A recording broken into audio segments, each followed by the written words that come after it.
Alright, this is Brandon Ryan with the Doctor Defense, back with another video. Today we're going to talk about the 3 C's. What are the 3 C's? First is cover, crash, and clinch. The cover is what we use for everyday protection. Whenever we feel something come close to our face, we cover with our hands in some fashion, or we tend to cover and look away because there's a lot of things up here and on the face we kind of want to protect. Look at boxing or hockey or any sort of mixed martial arts fight. When people are getting punched in the face, they cover up and they clinch on or crash into their opponents. It's basically just we're using the startle reflex, which everybody has, and we're taking it and tweaking it in such a way where we're making it a weapon. So with my assistant here, Luke, just to demonstrate, if he's going to punch me, I'm going to put my hands up, make my forearms and elbows become the weapon. So he's hitting his bare knuckles on my forearms and elbows the entire time.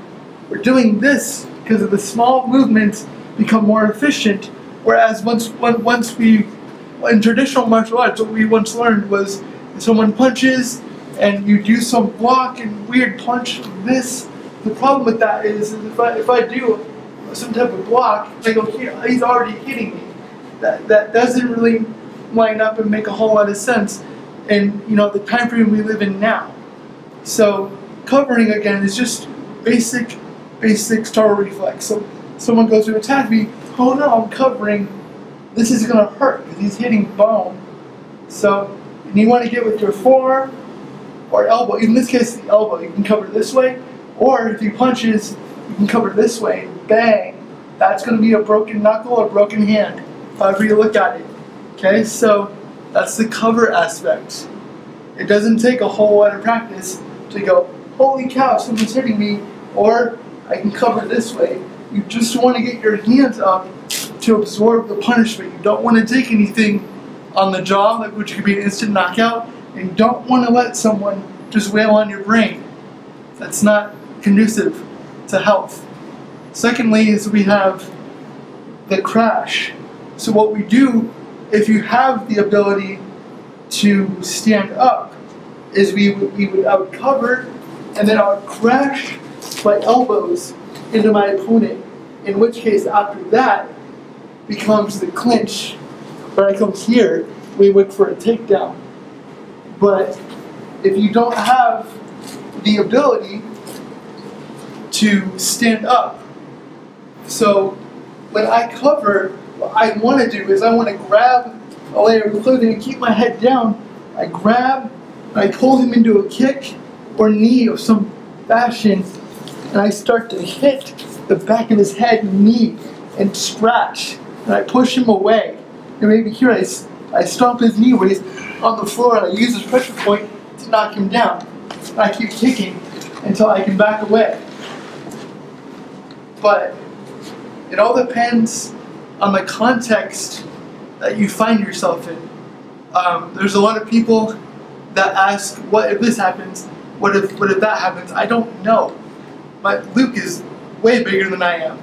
So I would have to do way more to put him on the floor. If I have the ability to stand up and he's attacking me, I'm going to cover, I'm going to bring him, his thing down as fast as I can, and work up and start elbowing and hammer fisting, or I rip this out and I take a submission. In reality, this wouldn't be, he tapped, but in reality, this, goodbye, this is a break. This is going to rip his shoulder, this is going to pop his elbow. We can't, because we're at a disadvantage, we can't run away. So we have to do something. We have to keep hitting, or take a submission, or try and kind of bargain with the guy until the police come. We don't have the ability to run away, and I don't expect someone to be able to will themselves fast away from an attacker. But you have to use what you got.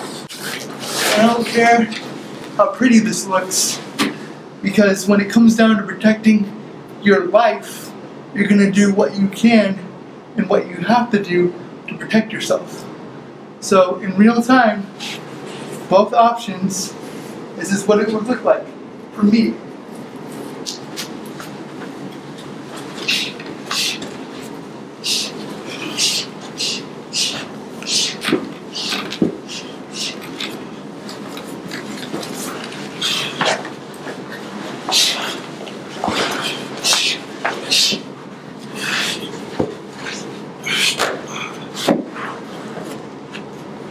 And that's from standing or sitting to clenching and taking down.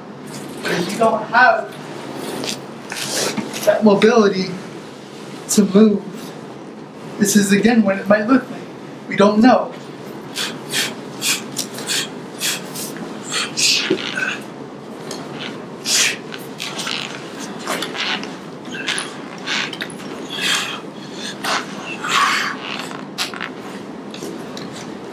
As you can see, it took me a while to get Luke into a disadvantage. It's not going to happen as pretty as you'd want it to be. And I know this is it's a small glimpse of what you can do. But if you have to defend yourself, it's going to be nasty, and it's going to be quick, and nothing is going to happen as you'd want it to.